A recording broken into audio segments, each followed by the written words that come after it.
Hello everyone.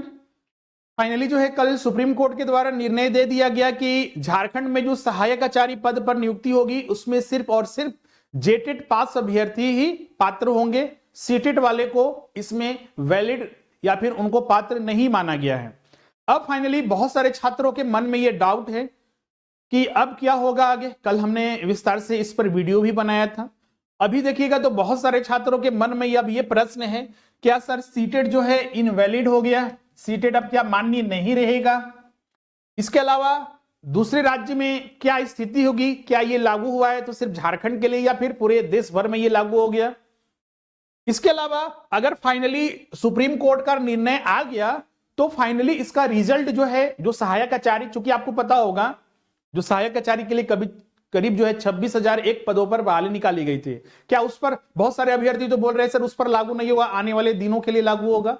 तो आज की इस वीडियो में हम लोग उसी पर विस्तार से चर्चा करेंगे और रिजल्ट के बारे में भी जानेंगे क्या है और आगे क्या क्या होगा, उन सभी पर विस्तार से इस वीडियो में चर्चा करेंगे।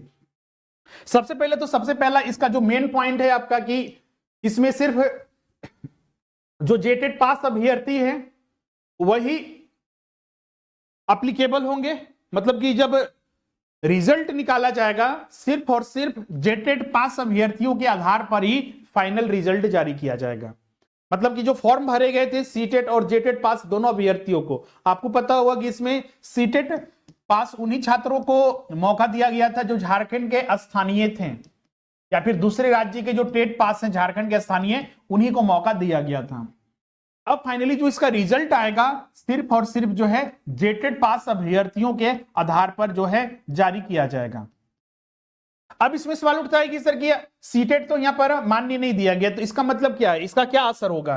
क्या सीटेट जो है वो अमान्य हो गया, इनवैलिड हो गया? तो इसका सीधा सा उत्तर होगा बिल्कुल नहीं, क्योंकि पूरे देश भर में सीटेट एग्जाम लिया जाता है, तो क्या ये अमान्य हो गया? नहीं, बिल्कुल नहीं। तो इसका असर क्या हो रहा है? तो इसका असर यह हुआ कि अब सिर्फ राज्य पर निर्भर करेगा, राज्य सरकार पर निर्भर करेगा कि वो सीटेट को मान्यता देना चाहती है या फिर नहीं देना चाहती है।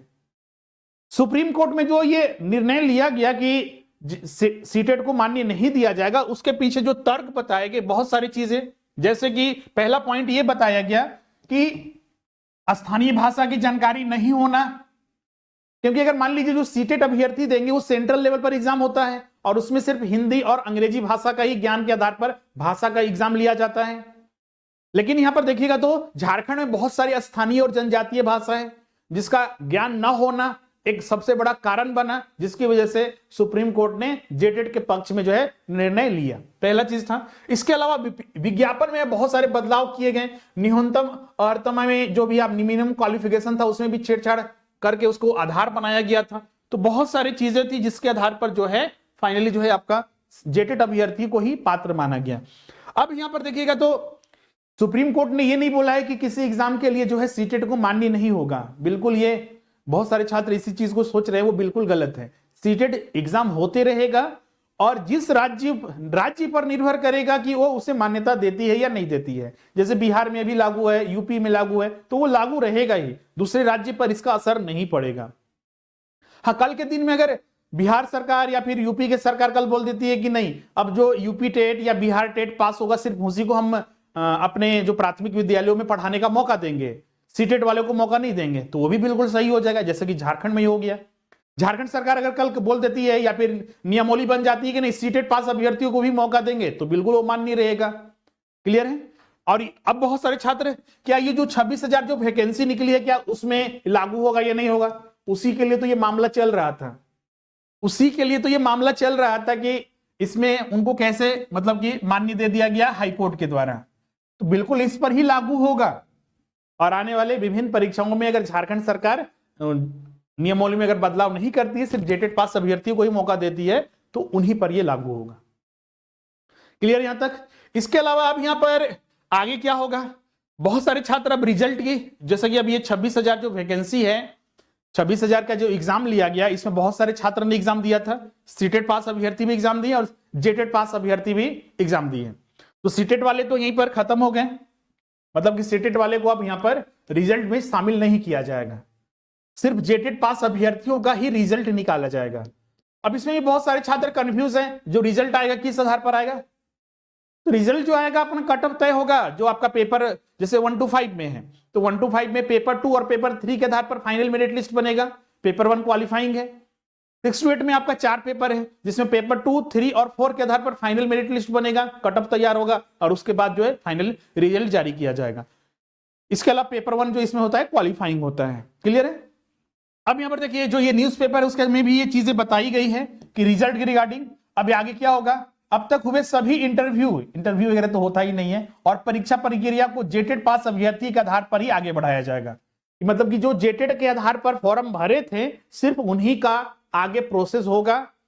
अब बहुत सारे छात्र ये भी इसमें भी ये पूछते हैं कि सर कि मेरा जेटेड निकला तो मेरा 100% हो जाएगा।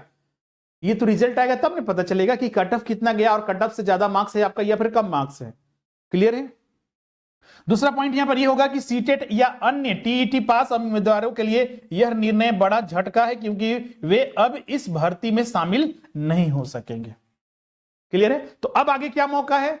तो अब आगे सीटेट अभ्यर्थियों के पास यही मौका है कि अब जो जेटेट अब होने वाला है उसको आपको पास करना पड़ेगा, और तब जाकर आप जो दूसरे चरण में जो 26,000 या 24,000 जो भी वैकेंसी आने वाली है उसके लिए आप एप्लीकेबल हो जाएंगे। साथ ही झारखंड के जितने भी नए अभ्यर्थी या फिर जो नया बीएड कर रहे हैं या फिर जो अन्य कोर्स कर रहे हैं डीएलएड वगैरह, तो अब उनके लिए भी ये मैंडेटरी होगा कि सभी को जेटेड पास करना होगा। तीसरी बार जेटेड जो झारखंड में आयोजन होने वाला है इसका फॉर्म भरा जा चुका है। उम्मीद है कि एग्जाम जो है अप्रैल और मई के बाद होगा।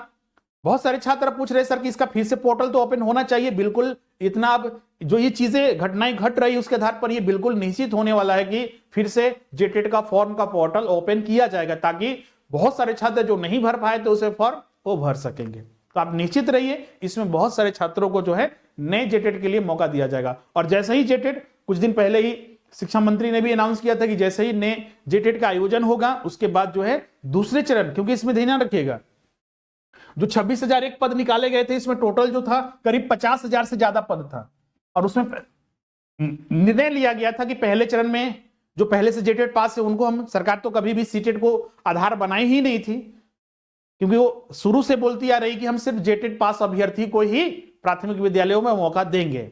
सीटेड वाले वो तो मामला कोर्ट में गया था, हाई कोर्ट ने फिर ये निर्णय दिया, उसके बाद फिर सरकार को वो बात माननी पड़ी और फिर से फॉर्म भराया गया था। क्लियर है? तो अब दूसरे चरण में करीब जो है आपका 24 या 26,000 के लगभग जो है निकाली जाएगी वैकेंसी जेटेड का आयोजन होने के बाद, क्योंकि जेटेड आयोजन होने के बाद ही दूसरी जो है चरण की परीक्षा जो है आयोजित की जाएगी। और उसके लिए भी आपका, जैसा कि हमने बताया, जेटेड जैसा ही होगा आपका, उसके बाद इसकी प्रक्रिया जो है प्रारंभ की जाएगी। कुछ दिन पहले भी इसके रिगार्डिंग सारी चीजें सामने आई थी। तो ये सारे हमने हर एक पॉइंट को यहाँ पर डिस्कस कर लिया है। अब यहाँ पर एक पॉइंट और लिखा हुआ है, देखिए, सीटेट एवं अन्य राज्यों के टेट पास अब सहायक शिक्षक नियुक्ति के लिए पात्र नहीं होंगे, परिणाम में पेश फंसा तो रद्द हो सकती है परीक्षा। अब देखिए बहुत सारे छात्र ये भी पूछ रहे हैं कि यार सर की फाइनली एग्जाम जो है रद्द हो जाएगा। ऐसा बिल्कुल नहीं है, ये यहाँ पर न्यूज़पेपर में भी ये लिख दिया है, लेकिन यहाँ पर क्लियर ये चीजें हैं कि जो जेटेड पास अभ्यर्थी उन्हीं को रिजल्ट निकालना है, उन्हीं का रिजल्ट निकालना है। अभी देखिएगा तो कुछ दिन पहले जेएसएससी ने 1 to 5 में कुछ भाषा पेपर के एग्जामिनेशन को कैंसिल किया था और उसको फिर से लेने की बात कही गई थी, तो वो अलग मामला था, ऐसा नहीं कि वो रद्द हो रहा है वहां पर। क्लियर है? अब इसके वजह से बहुत ज्यादा मामला अगर फंसता है तब ये पेपर बोल रहा है कि हाँ अगर मामला बहुत ज्यादा फंसेगा तो रद्द हो सकती है परीक्षा। क्लियर है? लेकिन उतना बिल्कुल आपको सोचना नहीं है, रद्द होने की जैसी कोई बात नहीं है। न्यूज़पेपर में लिख दिया है तो उसका कोई मतलब यहां पर नहीं है। रद्द होने के कारण यही आधार सबसे बड़ा आधार था सुप्रीम कोर्ट के द्वारा जो बनाया गया था कि जो जनजातीय और क्षेत्रीय भाषा का ज्ञान न होना, और झारखंड में अगर आपको पढ़ाना तो जनजातीय और क्षेत्रीय भाषा का ज्ञान होना जरूरी है आपको, तभी आप झारखंड में ये प्राथमिक विद्यालय के लिए आप एप्लीकेबल हो जाएंगे। तो ये सारे इंपॉर्टेंट अपडेट थे, हमने आज की इस वीडियो में फाइनली बता दिया है। आई होप सभी का डाउट क्लियर हो गया होगा। फिर भी अगर किसी का कोई डाउट है तो कमेंट करके हमें जरूर बताइएगा। अब मिलते हैं नेक्स्ट सेशन में। अब यहाँ पर ध्यान रखिएगा, बहुत सारे छात्र बोल रहे थे कि सर कि कितना एग्जाम वगैरह छात्र वगैरह दिए हैं या फिर 1 to 5 में कितना इसमें पोस्ट था, तो उसी समय आया था आपका करीब जो है 10,000 के लगभग 1 to 5 में था आपका, और 15,000 के लगभग जो है आपका 6 to 8 में था आपका, और करीब जो है 20,000 के लगभग जो है सीटेट जो उत्तीर्ण छात्र थे उन्होंने फॉर्म जो है भरा था। क्लियर है? अब मिलते हैं नेक्स्ट सेशन में। आज के बस इतना ही। Thank you very much.